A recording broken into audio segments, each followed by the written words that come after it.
முடிவெட்டும் இல்லைனா சவர தொழிலை பாரம்பரியமாக கொண்டு செய்து வருபவர்கள் உண்மையாகவே சவர தொழிலாளிகள் இல்லை.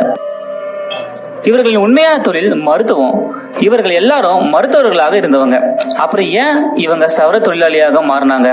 யார் இவங்களை சவர தொழிலாளியாக மாத்தினது? இதை பத்தி இந்த பதிவுல பார்க்கலாம். இவர்களை பற்றி ஆராய்ச்சியாளர்கள் தேடும்போது 2 வகையான வரலாற்று கண்டுபிடிக்கப்பட்டுச்சு. அதுல முதலாவது வரலாறு என்னன்னா, மனிதனுக்கு வெட்டு காயம் ஏற்பட்டாலோ இல்லைன்னா புண் ஏற்பட்டாலோ அந்த காயத்துக்கு சுத்தி இருக்கிற உருவங்களை நீக்கிட்டு அதுக்கு அப்புறம் அந்த காயத்துக்கு மருந்து போட்டு குணப்படுத்துவாங்க.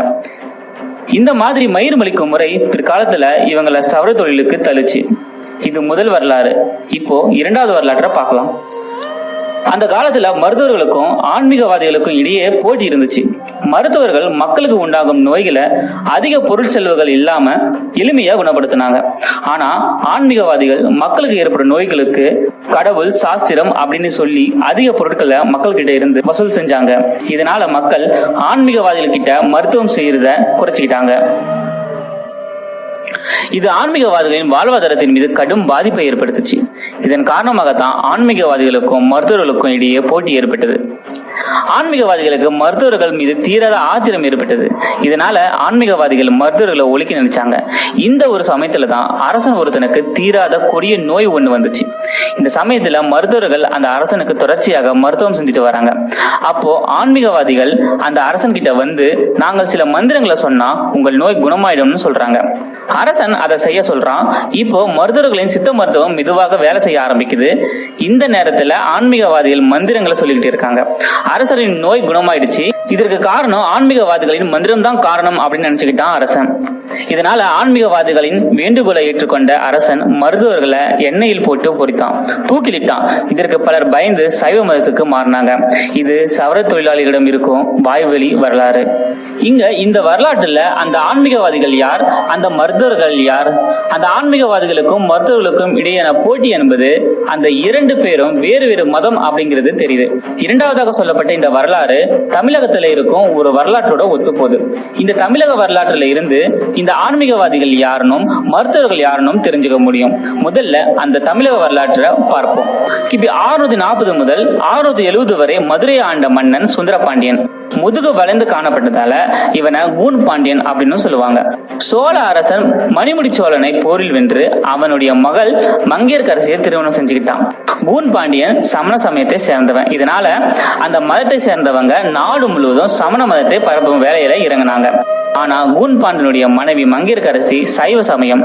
இதனால சமண சமயம் நாட்டுல பரவுறத அவங்க விரும்பல. இந்த நேரத்துல திருஞான சம்பந்தர் வந்து வேதாரண்யம்ல தங்கியிருப்பதாக மங்கையர்க்கரசி கேள்விப்பட்டு தன் அமைச்சர் குலச்சியாரை தூது அனுப்புறாங்க.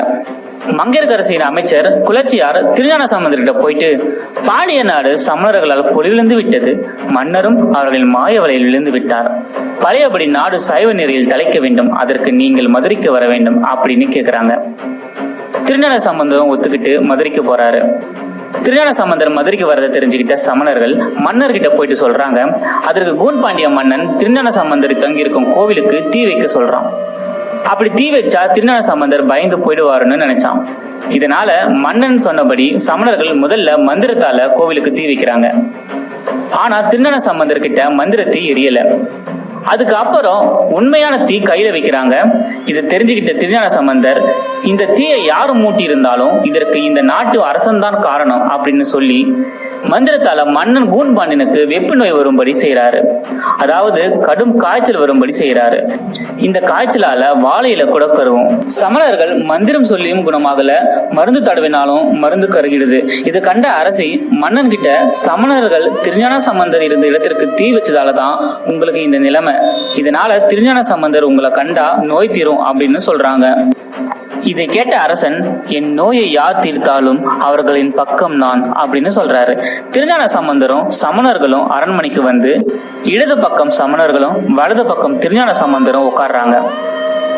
இடது பக்கம் சமணர்கள் நோய்க்கு மருந்து தடவி மயில் இருகால தடவி கொடுக்குறாங்க. வலது பக்கம் திருஞான சம்பந்தர் திருநீர் பூசி மந்திரம் சொல்றாரு. இதுல திருஞான சம்பந்தர் மந்திரம் சொன்ன வலது பக்கம் வெப்பு நோய் குணமாயிடுச்சு. இடது பக்கம் வெப்பு நோய் அதிகமாகுது.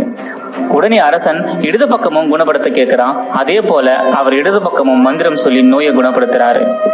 இதனால அரசன் திருஞான சம்பந்தர் விருப்பப்படி சமணர்களை எண்ணெயில போட்டு பொரிப்பது, கழுவேற்றுவது பண்ணி சமணர்களை கொல்றாரு மன்னன் கூன் பாண்டியன். இந்த வரலாற்றுல இருந்து இன்னைக்கு சவர தொழிலாளியாக இருக்கக்கூடிய அன்றைய மருத்துவர்களை கொன்னது மன்னன் கூன் பாண்டியன். அந்த ஆன்மீகவாதிகள் திருஞான சம்பந்தர் மற்றும் சைவ மதத்தினர், அந்த மருத்துவர்கள் சமணர்கள் அப்படின்னு தெரிஞ்சுக்கலாம். சைவர்கள் சமண மருத்துவர்களை கொன்னதுனால சமண மருத்துவர்கள் சைவத்துக்கு போனாங்க. பல சமணர்கள் சவர தொழில் செய்யறதுக்கு வற்புறுத்தப்பட்டாங்க. இந்த சமணர்கள் எப்படி சவர தொழிலாளியாக மாற்றப்பட்டாங்கன்னா, மருத்துவ தொழில் இரண்டாக பிரிச்சு சிலர் மயிர்மலிக்கும் வேலையையும் சிலர் மருத்துவர்களாகவும் பிரிச்சு பிறகு மருத்துவ தொழிலை விட்டு வெறும் மயிர்மலிக்கும் தொழிலை மட்டும் செய்ய வச்சாங்க. இந்த சவர தொழிலாளிகளுக்கு உலக அளவுல மருத்துவ அறுவை சிகிச்சையில முக்கிய பங்கு இருக்கு. இதனால ஐரோப்பிய பல்கலைக்கழகத்துல ஒரு அங்கீகாரம் பெற்றவங்க இவங்க. 1505ஆம் ஆண்டு பாரிஸ் பல்கலைக்கழகத்துல பார்பர் சர்ஜன்களை பேராசிரியர்களாக நியமனம் செஞ்சாங்க. இங்கிலாந்துல 1540ல பார்பர்கள், அதாவது சவர தொழிலாளிகள் அறுவை சிகிச்சையாளர்கள் சங்கத்தோடு இணைக்கப்பட்டிருந்தாங்க. பிற்காலத்துல சவர தொழிலாளர்கள் மருத்துவ தொழிலில் இருந்து பிரிக்கப்பட்டு வெறும் முடிவெட்டும் தொழில் மட்டுமே செய்ய வச்சாங்க.